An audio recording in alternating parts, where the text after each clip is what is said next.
केसरिया से मन जोगी हुआ रे, दिल झूमे देखो मतवारा हुआ रे, केसरिया से मन जोगी हुआ। हर पल मनाओ केसरी त्योहार।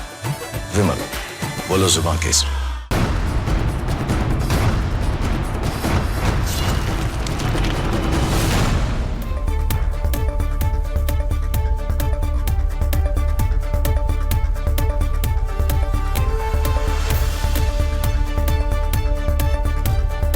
नमस्कार, बहुत स्वागत है आपका। आप देख रहे हैं प्रहार, आपके साथ मैं हूं सलोनी श्रीवास्तव अजमेरा। और आज प्रहार में सबसे पहले बात पाकिस्तान में मचे उस गदर की जिसने पाकिस्तान की हुकूमत और वहां की आर्मी के होश उड़ा दिए। जिन्ना का देश एक बार फिर गृह युद्ध की कगार पर है और इस बार आग किसी सरहद की तनातनी से नहीं बल्कि जेल की कालकोठरी में लिखी गई एक खूनी स्क्रिप्ट से लगी। पाकिस्तान के पूर्व प्रधानमंत्री इमरान खान जो पिछले 900 से ज्यादा दिनों से जेल में हैं, उनके साथ वहां की फौज ने वो किया है जिसकी कल्पना भी नहीं की जा सकती।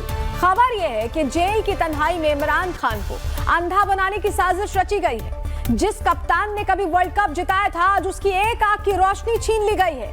ये सोची समझी टॉर्चर स्ट्रैटेजी है, लेकिन अब पठान खामोश नहीं बैठने वाले। खैबर पख्तूनख्वा से बगावत का बिगुल फूंक दिया गया है। इमरान के समर्थक अब हुकूमत के खिलाफ मार्च करने का मन बना चुके हैं। क्या नियाजी का इंतकाम मुनीर की वर्दी उतार देगा, आपको बताने वाले हैं आज।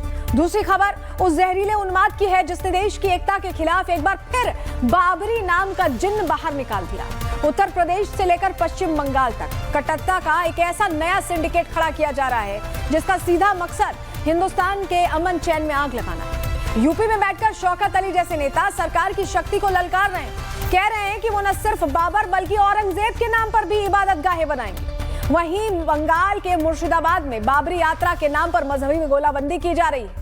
ये तुष्टीकरण की राजनीति से उपजा वो जहर है जो अब संख्या बल के दम पर नए बाबरी मॉडल पेश करने की कोशिश कर रहा है। कट्टरता की सांधी के सामने अब सनातन की हुंकार भी उतनी ही प्रचंड है। बागेश्वर धाम के पीठाधीश्वर धीरेन्द्र कृष्ण शास्त्री ने साफ कर दिया है कि अब सिर्फ माला जपने का वक्त नहीं है, अब वक्त भाला उठाने का है।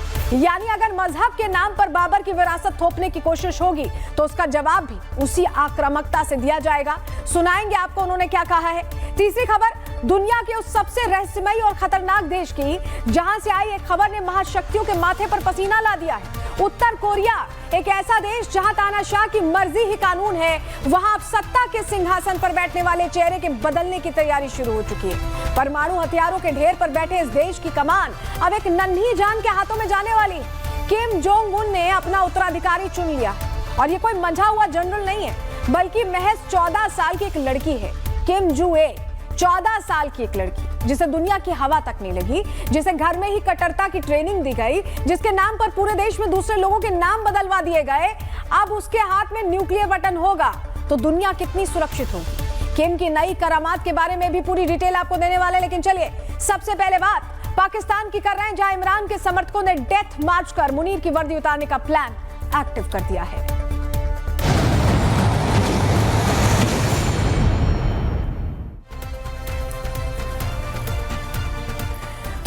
शुरुआत करने जा रहे हैं आज की बड़ी खबर के साथ और ये खबर बड़ी इसलिए है क्योंकि ये पाकिस्तान को हिला देने वाली खबर है। क्यों हम ऐसा कह रहे हैं आप समझिए, क्योंकि देखिए 15% आंख वाला पठान अब कैसे मुनीर से इंतकाम लेगा, ये सवाल अब पाकिस्तान की गली गली में पूछा जा रहा है। पाकिस्तान में ब्लाइंड गेम शुरू किया गया है और इस ब्लाइंड गेम का क्या अर्थ होगा, क्या निष्कर्ष निकलेगा, इसको लेकर पाकिस्तान में सब अचंभित है। सबसे पहले तस्वीर आपको दिखा देते हैं क्यों हम ऐसा करेंगे। देखिए ये जो तस्वीरें हैं इसमें आपको इमरान खान दिख रहे हैं और ये तस्वीरें अब बहुत तेजी से पाकिस्तान में वायरल हो रही हैं। सिर्फ इस तस्वीर की ही चर्चा घर घर में हो रही है कि क्या इमरान खान के साथ खेल कर दिया गया है, क्या उनके साथ खेल कर दिया गया है, ब्लाइंड गेम कर दिया गया है, क्योंकि ये तस्वीरें अब वायरल हो रही हैं। जेल के अंदर बंद इमरान खान की क्या स्थिति ऐसी हो गई है।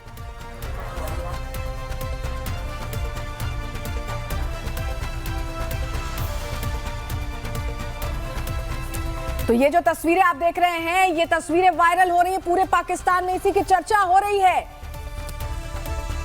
और देखिए अब इस तस्वीर को देखने के बाद इमरान खान के समर्थकों में जमकर गुस्सा है और इसी बीच सवाल उठ रहे हैं कि क्या एक बार फिर पाकिस्तान जलने वाला है? क्या पाकिस्तान में फिर वही होगा जो 2 साल पहले हुआ था, जब इमरान खान के समर्थकों ने सेना के ठिकानों पर हमला बोला था? ये मार्च, जो तस्वीर हम दिखा रहे हैं, ये मार्च 2023 की तस्वीर है, जब इमरान खान के समर्थक बेकाबू हो गए। क्या इस बार ये आग बुझाए नहीं बुझेगी? ये सवाल पूछा जा रहा है।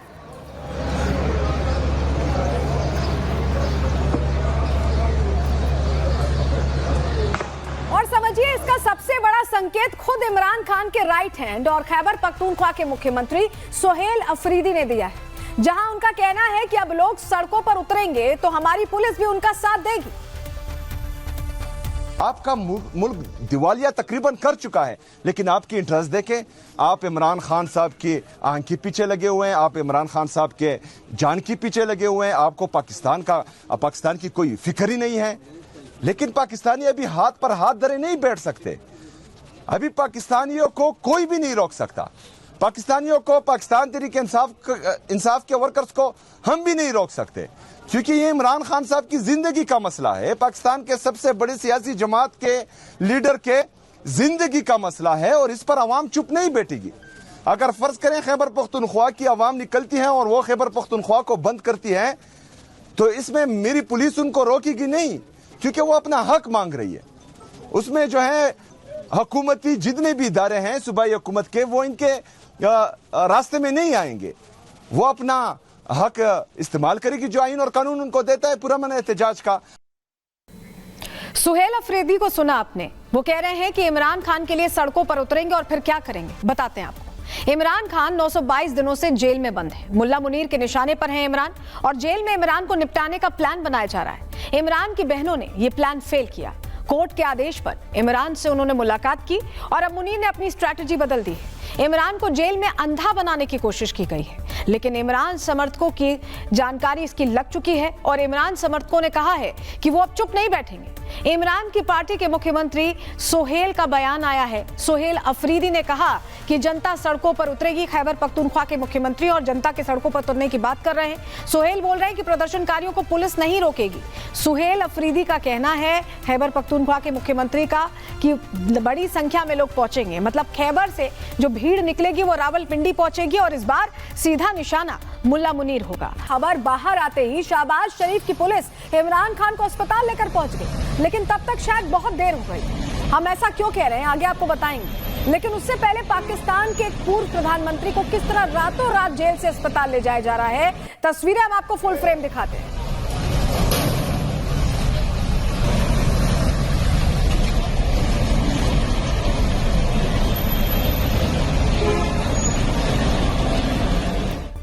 और अब आपको बताते हैं कि देर क्यों हुई है। इमरान खान के साथ आग फोड़वा कांड होने के बाद शहबाज जब तक उनको अस्पताल लेकर पहुंचे, पता चलता है कि इमरान खान तो काने हो चुके हैं। एक आंख से उन्हें दिखाई नहीं दे रहा, क्योंकि जेल में इमरान का इलाज करने वाले डॉक्टर तो डॉक्टर थे ही नहीं, बल्कि लाहौर के झोला छाप थे। अब बयान सुनिए जरा। आंखों का डॉक्टर इसका इलाज नहीं कर सकता, बल्कि खास आंखों के डॉक्टर जिन्होंने सब स्पेशलिस्ट ट्रेनिंग और एक्सपीरियंस हासिल किया होता है रेटिना की बीमारियों में, वो इस बीमारी का इलाज करते हैं अमूमन। जहाँ तक हमें पता है, इस्लामाबाद के जिस अस्पताल में खान साहब को लेके जाया गया, उसमें इस तरह के, इस नौइयत के डॉक्टर नहीं हैं। तो सुना आपने पाकिस्तानी डॉक्टर क्या कह रहे हैं, लेकिन अब इमरान गुस्से में हैं। उनकी एक आंख की रोशनी जा चुकी है, उन्हें एक आंख से अंधा कर दिया गया और अब वो क्या करने का प्लान बना रहे हैं। चलिए जानकारी फटाफट आपके सामने रखते हैं, आपको बताते हैं कि क्या होने वाला है। इमरान खान की दाईं आंख की रोशनी देखिए जा चुकी है और अब इमरान बहुत खतरनाक हो गए हैं। करीब 85% आंख की रोशनी जा चुकी है, ये जानकारी हमें मिल रही है। और बीते साल अक्टूबर में इनकी आंखें सामान्य थी, नॉर्मल थी रोशनी, सब कुछ दिखाई देता था। और उसके बाद धीरे धीरे धुंधला दिखने की शिकायत उनकी तरफ से की गई, लेकिन तब जेल प्रशासन ने इलाज ही नहीं करवाया, कोई कदम ही नहीं उठाया। आप समझ रहे हैं, कुछ किया ही नहीं। और सुप्रीम कोर्ट ने इसके बाद इमरान की आंखों की जांच करवाई है। इस शिकायत के बाद सुप्रीम कोर्ट ने जांच करवाई और रिपोर्ट में आंखों की रोशनी जाने की अब पुष्टि हो चुकी है। जब जांच कराई गई तब खुलासा हुआ है, जांच में आंख के अंदर खून के थक्के पाए गए हैं, ब्लड क्लॉट्स जम गए थे और जानकारी मिली है कि इसी से इमरान की आंख को बहुत गंभीर नुकसान पहुंचा इन ब्लड क्लॉट्स की वजह से। और इलाज के बाद उनकी दाईं आंख अब ठीक नहीं है, अब रोशनी नहीं है उस आंख में। जानकारी मिल रही है कि इमरान की दाईं आंख से सिर्फ और सिर्फ 15% ही अब दिखाई देता है, यानी अधिकतम रोशनी तो चली गई, 85% करीब चली गई, आप ये समझिए। और इमरान करीब 2.5 साल से एकांतवास में रह रहे हैं, उन्हें किसी से मिलने नहीं दिया जाता, किसी से बात नहीं करने दी जाती है और इससे इमरान की मानसिक स्थिति भी बहुत ठीक नहीं है। इसको लेकर उनकी बहनें पहले ही सवाल पूछती रही हैं, लेकिन अब तो यह खुलासा हो गया है कि अनदेखी की वजह से, मनमानी की वजह से इमरान खान की एक आंख की रोशनी लगभग चली गई। सिर्फ 15% ही उन्हें दिखाई देता है। देखिए, आप ये भी समझिए कि मुनीर इस ख्याल में थे कि इमरान खान को अंधा बनाकर वो नियाजी से अपना बदला पूरा करेंगे, लेकिन इमरान खान के लिए आंख दान करने वालों की अब लाइन लग चुकी है। मतलब इमरान खान काने जरूर हुए हैं, लेकिन वो इतना जल्द खातून की आंखों से अपना इंतकाम लेंगे ये समझ में आ रहा है। इमरान को आंख डोनेट करने को लेकर पाकिस्तानी महिला क्या कह रही है, उन्हें सुनवाते हैं। यूज नहीं होना, पहली बात, खान साहब का इलाज होगा, जरूर होगा, और अगर इन केस खान साहब का इलाज नहीं होता तो मैं खान साहब को अपनी आंखें डोनेट करूंगी। तो पाकिस्तान में एक महिला इमरान खान को आंख डोनेट करने की बात कह रही है, तो वहीं लाहौर की मरियम नवाज इमरान खान के कानेपन का मजाक बना रही हैं। इमरान खान एक आंख से देख नहीं पा रहे हैं, तो वहीं मरियम कह रही है कि मेरी आंखों को तो बड़ा सुकून है। सुनिए जरा। मैं भी ताकतवर और किसी को इजाजत नहीं दूंगी कि मेरे अवाम की इज्जत के साथ खेल सके।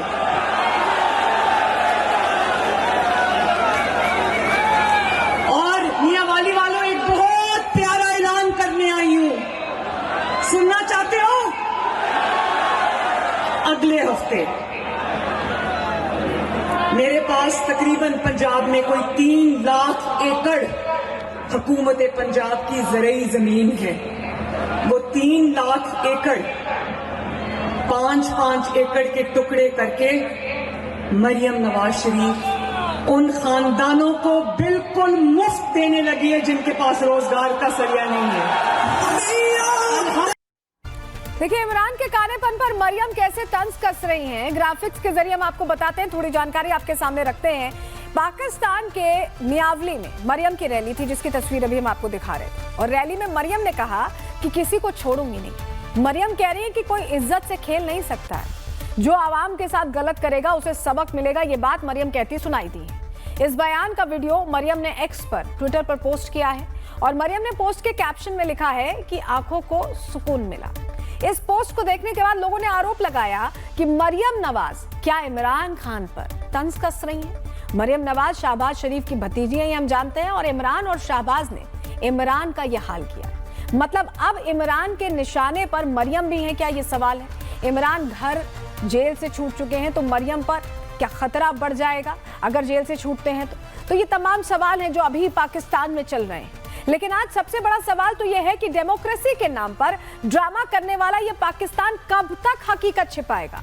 पाकिस्तान में एक पूर्व प्रधानमंत्री को जेल में अंधा कर दिया जाता है और यह घटना इस बात का सबूत है कि पाकिस्तान में सिर्फ सेना का राज है। इस पर एक्सपर्ट्स का क्या कहना है, सुनवा रहे हैं। आज वास्तव में पाकिस्तान में किसी प्रकार की डेमोक्रेसी नहीं है। वहाँ केवल और केवल पाकिस्तान की ISI और आसिफ मुनीर की हुकूमत कार्रवाई करती है। लोग देश के सबसे लोकप्रिय लीडर इमरान खान को जेल में डाला हुआ है, और जब वो डाला जेल में उनको डाला गया था तब उनकी आईसाइट जो दोनों आंखें थी 6/6 थी। इमरान खान पिछले 3 महीने से बार बार जेल में अपने डॉक्टर्स को बता रहे थे कि उनकी आंखों में तकलीफ हो रही है, आंखों में लगातार पानी आ रहा है और उनको आवश्यकता है कि इसकी ट्रीटमेंट की, लेकिन उसको कम्प्लीटली नजरअंदाज किया गया।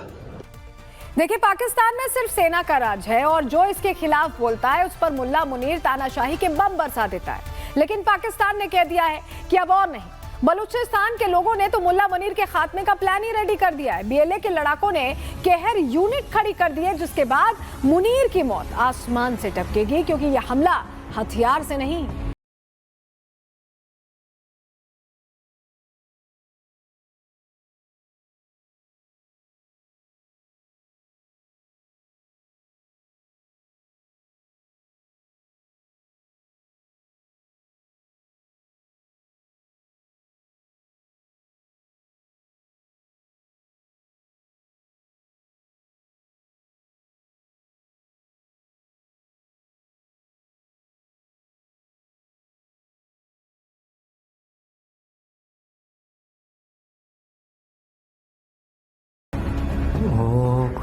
पैसे डेपोमध्ये टांगेन ना काय. और देखिए ये महज तस्वीरें नहीं हैं बल्कि वो सच है जो आज नहीं तो कल पाकिस्तान को स्वीकारना ही होगा, क्योंकि पाकिस्तान के 4 टुकड़े होने तय। और ये बात सिर्फ हम नहीं बल्कि खुद पाकिस्तान के नेता कहते हैं। बलूचिस्तान के पूर्व सीएम अख्तर मेंगल खुल के कह रहे हैं कि अब बलूचिस्तान को टूटने से कोई नहीं बचा सकता। उनका बयान सुनिए। हमको टेररिस्ट, हमें गद्दार और मुल्क दुश्मन के जो लकाबत इनाम में मिले, अब कोई रास्ता मुझे नजर नहीं है। Balochistan point of no return से बहुत आगे जा चुका है। ये मैं नहीं कह रहा, आप समझे कि मैं कह रहा हूँ, ये ग्राउंड रियलिटीज हैं। मैं अगर वजीर आला की तरह दबंग आवाज में सुल्तान राई के लहजे में आपसे कहूँ कि नहीं जी हमने सबकी कमर तोड़ दी है, किसी की कमर नहीं टूटी, रियासत की कमर टूटी हुई है वहां। और चलिए बात करेंगे उत्तर प्रदेश में चिराग से निकले बाबरी के जिन की। बाबरी पर बवाल बढ़ता ही जा रहा है। AIMIM नेता शौकत अली बाबर के बाद औरंगजेब के नाम पर मस्जिद बनाने का ख्वाब संजोकर बैठे हैं। क्या है पूरा मामला आपको बताएंगे, लेकिन आपको सबसे पहले शौकत अली का बयान सुनवाते हैं कि उन्होंने कहा क्या है। हिंदुस्तान में संविधान में कहाँ लिखा है कि मैं किसी के नाम से मस्जिद नहीं बना सकता। हमारा इस्लाम भी इजाजत देता है, हमारा संविधान भी इजाजत देता है। अगर मेरे बेटे का नाम बाबर है और मैं अपने बेटे बाबर के नाम से अगर कोई मस्जिद बना रहा हूं तो ये कहां से असंवैधानिक हुआ, इसमें कहां से विवाद हुआ।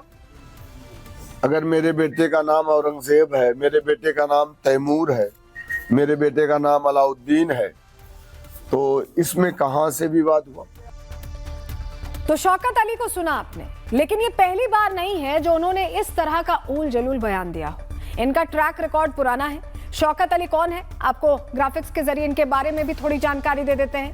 देखिए, शौकत अली यूपी में भाईजान की पार्टी यानी AIMIM के प्रदेश अध्यक्ष हैं। उन्होंने चेतावनी दी कि उन्हें बाबर के नाम पर मस्जिद बनाने से कोई नहीं रोक सकता, रोका ही नहीं जा सकता। उन्होंने ये तक कह दिया कि अगर सरकार रोकना चाहती है तो कानून बना ले।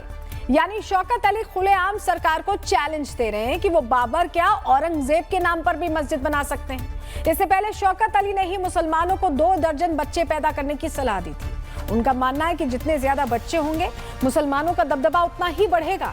इस तरह के बयान ये देते हैं। और शौकत अली ये ख्वाब कहां पाल कर बैठे हैं? उत्तर प्रदेश में। अरे भाईजान, ये हैदराबाद नहीं है जहां बाबरी वाला एजेंडा नहीं चल पाएगा।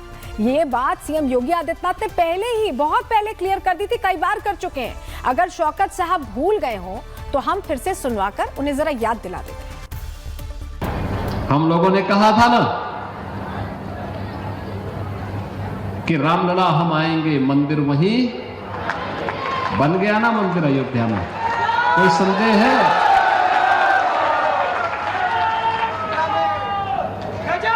कोई संदेह है? और हम आज फिर इस बात को कह रहे हैं कि कयामत के दिन तक भी कभी, कयामत का दिन तो कभी आना ही नहीं है, और इसलिए बाबरी ढांचे का पुनर्निर्माण कभी होना ही नहीं है। देखिए, ये तो बात रही यूपी की, लेकिन बंगाल की बात करना भी जरूरी है, जहां बाबर के नाम पर मस्जिद बनाने का काम फुल स्पीड में शुरू हो चुका है। ये टीएमसी से निष्कासित किए गए हुमायूं कबीर हैं, जिन्होंने बंगाल के मुर्शिदाबाद में बाबरी यात्रा निकाली। हुमायूं कबीर की अगुवाई में मुर्शिदाबाद में बाबरी मस्जिद बनाने का ऐलान कर दिया गया।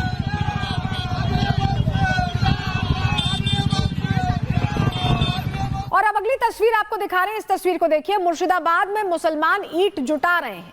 बाबरी मस्जिद बनाने के लिए मुसलमानों को जोड़ा जा रहा है। हुमायूं कबीर मुसलमानों से चंदा भी मांग रहे हैं। करोड़ों का चंदा जुटाया जा चुका है, यानी जोड़ तोड़ के पैसों से बंगाल में बाबरी बनाने का काम बहुत तेजी से आगे बढ़ गया है। यानी बंगाल में बाबरी बनाने की तैयारी हो रही है, और ये ऐलान हुमायूं कबीर ने किया। उसको लेकर इन्होंने इनॉग्रेशन किया, काम शुरू किया, ईंट जोड़े, सब कुछ शुरू हो चुका है, नींव रखी जा चुकी है। लेकिन हुमायूं कबीर, जिन्हें पार्टी से निष्कासित कर दिया गया, टीएमसी में हुआ करते थे, अपनी पार्टी बना ली। क्या कर रहे हैं जरा आपको बताते हैं डिटेल उनके बारे में। देखिए, पश्चिम बंगाल के मुर्शिदाबाद में दरअसल बाबरी मस्जिद तैयार की जा रही है, ये हम आपको बता रहे हैं। मुर्शिदाबाद में बाबरी यात्रा भी निकाली गई, उसकी तस्वीर हमने आपको अभी दिखाई, और उसमें बड़ी संख्या में लोग इकट्ठा हुए।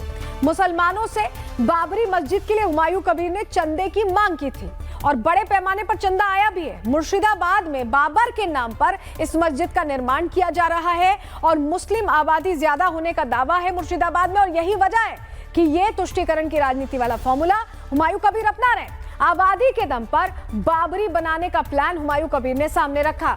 ममता सरकार ने इसको लेकर आंखें मूंद ली हैं, उनकी तरफ से कोई बातचीत नहीं हो रही, कोई एक्शन नहीं हो रहा। लेकिन आप ये समझ लीजिए कि हुमायूं कबीर जो कर रहे हैं, चुनावी साल है, ये चुनावी साल है और ऐसे में ये नुकसान ममता बनर्जी को भी होने वाला है। लेकिन इसको लेकर बाबा बागेश्वर ने भी अपना मूड बना लिया है। उन्होंने सीधे सीधे बाबा बागेश्वर ने क्या कहा है कि अब किस चीज का वक्त आ गया है सनातनियों के लिए, वो सुनिए पहले।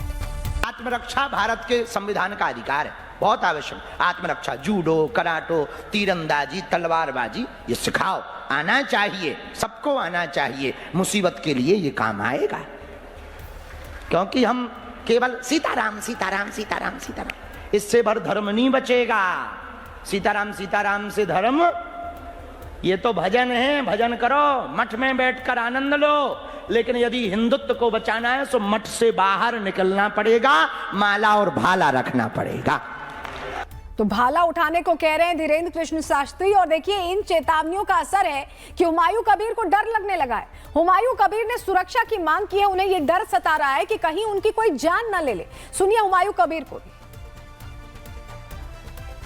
कुछ लोगों में ये बाबरी मस्जिद बनाने के लिए और फिर पॉलिटिकली ये जो सत्ता में है वेस्ट बंगाल में, इनको खिलाफ में ज़्यादा से ज़्यादा कदम उठाने के लिए ये अच्छा नहीं लग रहा है इनको। इसीलिए ये पश्चिम बंगाल का कोई पुलिस अधिकारी को साथ जोड़ के मेरा बिहार का कोई सुपारी किलर को मेरा को जान से मारने के लिए बरात दिया।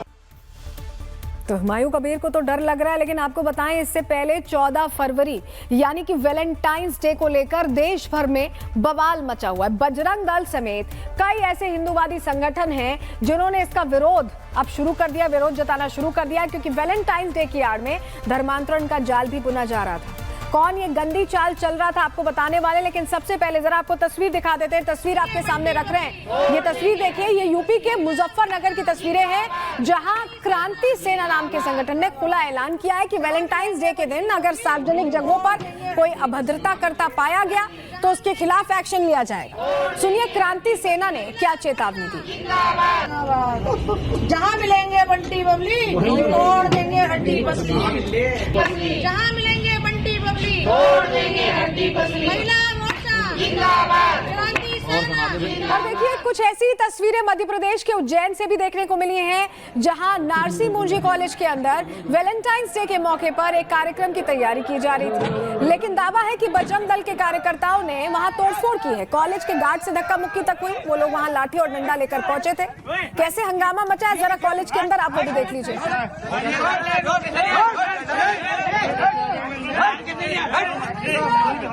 तो यही चिल्ला रहे। और चलिए अब आपको दिखाते हैं कि वैलेंटाइंस डे की आड़ में कैसे धर्मांतरण और लव जिहाद का जाल बुना जा रहा था। अस्पताल के बेड पर लेटा ये शख्स जिसकी तस्वीर यहाँ आप देख रहे हैं, ये सूफियान है, पेशे से ये जिम ट्रेनर है। सूफियान मेरठ में एक हिंदू लड़की के साथ एक रेस्टोरेंट में बैठा हुआ था, लेकिन बजरंग दल से जुड़े लोगों ने सूफियान के चेहरे से नकाब हटा दिया। सूफियान की पिटाई इसलिए हुई क्योंकि उसने अपना धर्म छिपाकर हिंदू लड़की को धोखे का देने की कोशिश की, धोखे की खाई में गिराने की कोशिश की। आपको ग्राफिक्स के जरिए बताते हैं कि मेरठ के उस रेस्टोरेंट में आखिर क्या हुआ, क्यों सूफियान की हालत हुई है। चलिए आपको पूरी जानकारी खबर बता देते हैं। तो हुआ ये कि सूफियान अपनी गर्लफ्रेंड के साथ मेरठ के एक रेस्टोरेंट में बैठा हुआ था। इस बीच वहां बजरंग दल के कुछ कार्यकर्ता पहुंचे और उन्होंने सूफियान से उसका नाम पूछा। दावा किया गया कि उसने अपना नाम बताया राहुल। मतलब है कि सूफियान नाम था, लेकिन बताया क्या गया, राहुल बताया गया। उसकी गर्लफ्रेंड ने भी दावा किया कि वो हिंदू है, उसे पता ही नहीं था, उसे यही पता था कि राहुल नाम है। लेकिन जब बजरंग दल वालों ने उससे सख्ती से पूछा तो राहुल को सूफियान बनने में देर नहीं लगी। जैसे ही ये हुआ कि सूफियान नाम है इसका, गर्लफ्रेंड के तो होश उड़ गए, क्योंकि वो तो सूफियान को राहुल ही समझ रही थी। और इसके बाद सूफियान की जो पिटाई हुई है वो बुरी तरह से जख्मी हो गया, अस्पताल में भर्ती कराना पड़ा। खबर है कि उसके खिलाफ केस दर्ज कराने की भी अब तैयारी है। और इस हंगामे के बाद पुलिस भी वहां पहुंच गई। पुलिस ने बजरंग दल की शिकायत पर सूफियान के खिलाफ केस दर्ज कर लिया है और रेस्टोरेंट के सीसीटीवी कैमरों की तलाशी भी शुरू कर दी है ताकि सच्चाई का पता लगाया जा सके। तो अब ये कोशिश की जा रही कि सच्चाई सामने आए। सुनवाते हैं आपको पुलिस का क्या कहना है इस पर। थाना ब्रह्मपुरी पुलिस को एक युवती के साथ छेड़छाड़ की सूचना प्राप्त हुई। सूचना पर थाने की मिशन शक्ति टीम द्वारा मौके पर जाकर अभियुक्त को हिरासत में लिया गया। मुकदमा पंजीकृत कर अग्रिम वैधानिक कार्रवाई की जा रही है। और देखिए, ये घटनाएं इतनी बढ़ती जा रही हैं आजकल की रजा अकेडमी के अध्यक्ष सईद नूरी ने वैलेंटाइंस डे मनाने को इस्लाम के लिए हराम तक बता दिया। उनको भी सुन लीजिए। देखिए, वैलेंटाइन डे जो मनाया जाता है, इस्लाम में इसकी कोई गुंजाइश नहीं है। ये नाजायज़ और हराम है। बेपर्दा औरतें, अजनबी मर्दों को फूल देती हैं, उनसे मोहब्बत का इजहार करती हैं। ये सब नाजायज़ और हराम है। लेकिन इस बीच मेरठ की एक शादी चर्चाओं में है। शादी में विवाद की जड़ है दूल्हे का नाम, क्योंकि आरोप लगाए जा रहे हैं कि ये लव जिहाद का मामला हो सकता है। मेरठ में आकांक्षा की शादी शाहबेज से होने जा रही थी, जिसके खिलाफ हिंदू संगठनों ने मोर्चा खोल दिया। जिस मंडप पर शादी होनी थी वहां महापंचायत बुला ली गई। इस खबर से जुड़ी हर डिटेल हम आपको देंगे, दोनों पक्षों की बातें और दलीलें भी सुनवाएंगे।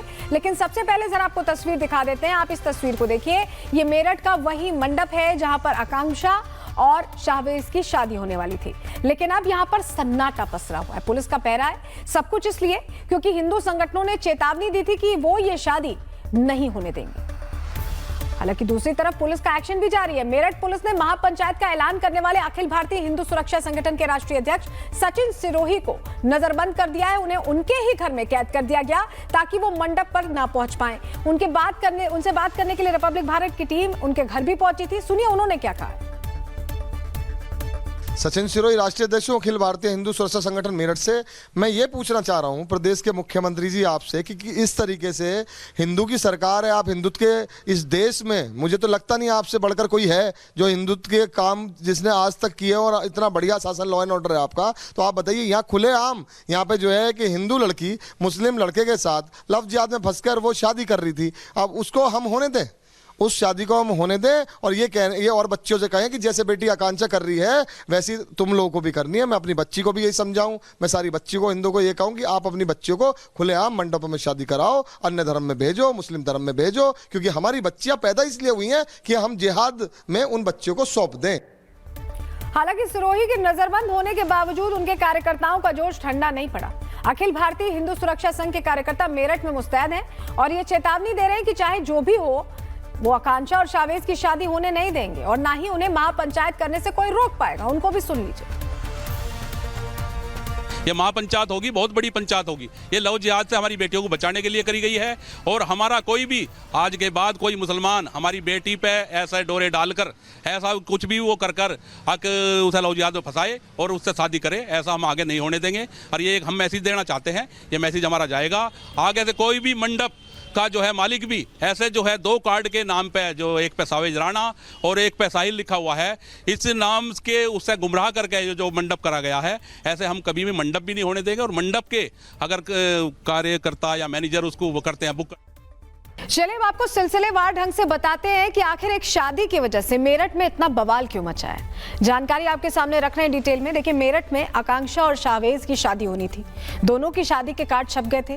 13 फरवरी को शादी की डेट रखी गई थी।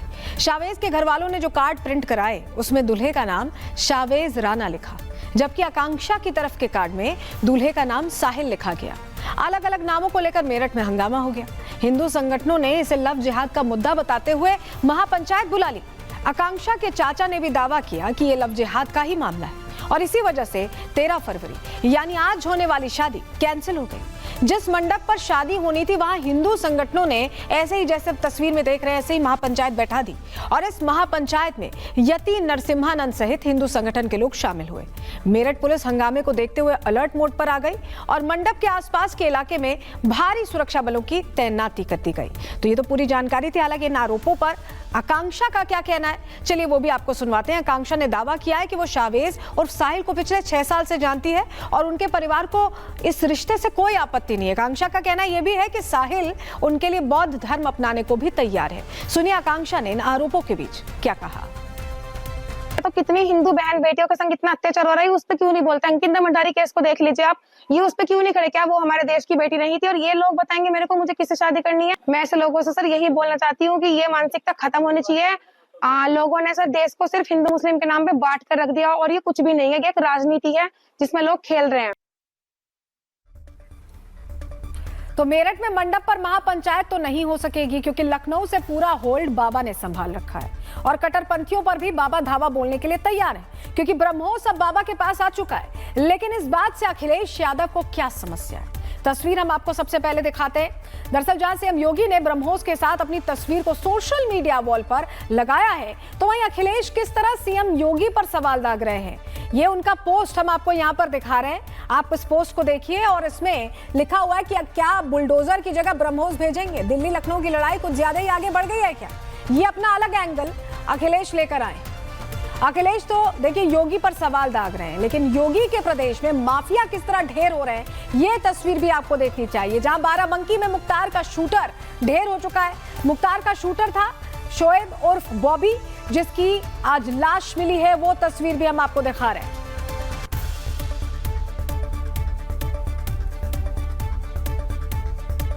देखिए हापुड़ में भी ऐसी ही तस्वीर सामने आई है, जहां पुलिस मुठभेड़ में 5 लुटेरे गिरफ्तार हुए हैं। यहां ऑपरेशन लंगड़ा देखने को मिला है, आप उसकी तस्वीर देख रहे हैं। यानी पूरे उत्तर प्रदेश में कानून व्यवस्था कैसे टाइट रखनी है, इसको लेकर योगी आदित्यनाथ एक्टिव है, योगी की पुलिस एक्टिव है। ऑपरेशन लंगड़ा की दूसरी तस्वीर फिरोजाबाद से भी सामने आई है, हम आपको यहाँ तस्वीर दिखा रहे हैं। 21 साल से फरार परवेज को योगी फोर्स ने कैसे पकड़ा है, आप वो तस्वीर देख रहे हैं।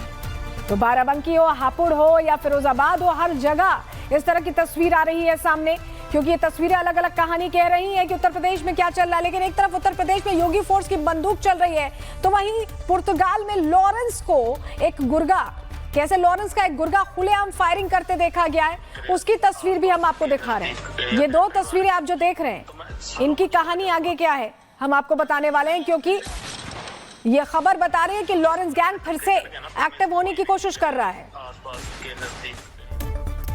और अब एक ऐसी खबर आपको बताएंगे जिसने सारी दुनिया में दहशत मचा दी।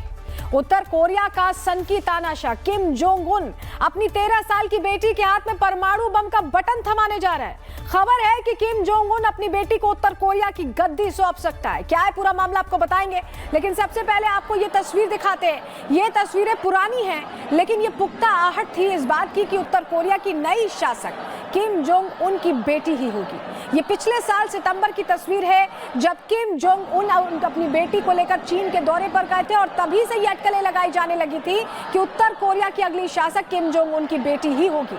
लेकिन किम जोंग उन की बेटी को सत्ता मिलना दुनिया भर में इतनी चर्चा में क्यों है, क्यों इससे कई देश डरे हुए हैं? आपको ग्राफिक्स के जरिए इस पर थोड़ी डिटेल देते हैं, आपको बताते हैं। किम जोंग उन की बेटी है किम जुए। मीडिया रिपोर्ट्स का दावा है कि वो अभी सिर्फ 13 से 14 साल के बीच की हैं और 2022 में पहली बार किम जुए दुनिया के सामने आई। तब किम जुए अपने पिता के साथ बैलिस्टिक मिसाइल परीक्षण के लिए पहुंची थी। फिर 2023 में उन्हें उत्तर कोरिया की कई सैन्य कार्यक्रमों में स्पॉट किया गया। माना जाता है कि किम जुए को घुड़सवारी, तैराकी, स्कीइंग का शौक है और किम जोंग उन्हें जो है अपना उत्तराधिकारी के तौर पर बहुत करीब फाइनल कर चुके हैं, ये खबर मिल रही है। पिछले साल सितंबर में वो अपने पिता के साथ चीन के दौरे पर भी गई थी, हमने वो तस्वीर आपको दिखाई। और फिर उन्हें कुमसुसान पैलेस ऑफ द सन में भी देखा गया था, जहां किम जोंग उन के पिता की समाधि है। खबर है कि किम जोंग उन बेटी को उत्तराधिकारी बनाने का ऐलान इसी महीने उनकी पार्टी की बैठक में कर सकते हैं। किम जोंग की पार्टी का यह सम्मेलन हर 5 साल में एक बार होता है, तो ऐसा लग रहा है कि अब इस बार ऐलान हो जाएगा। और लोग चिंतित हैं कि 13 से 14 साल की बच्ची के हाथ में अगर परमाणु ब्रीफकेस आ गया, न्यूक्लियर ब्रीफकेस आ गया, तो भविष्य क्या होगा, बहुत अनिश्चितता हो जाएगी। बीच बड़ी खबर आपको बता रहे हैं, बीएनपी ने शेख हसीना का मुद्दा उठाया। शेख हसीना के प्रत्यर्पण का मुद्दा उठाया गया है। हसीना का प्रत्यर्पण बीएनपी की प्राथमिकता, ये कहा गया है। भारत से औपचारिक बात करेगी बीएनपी सरकार, क्योंकि अभी चुनाव हुए हैं बांग्लादेश में, अब बीएनपी को बहुमत मिला है और ऐसे में बीएनपी अब कह रही है कि शेख हसीना का मुद्दा वो भारत के साथ डिस्कस करेंगे, इस मुद्दे को उठाएंगे और ये उनकी प्राथमिकता का हिस्सा है। रुक रहे एक छोटे से ब्रेक के लिए, जल्द लौट रहे हैं।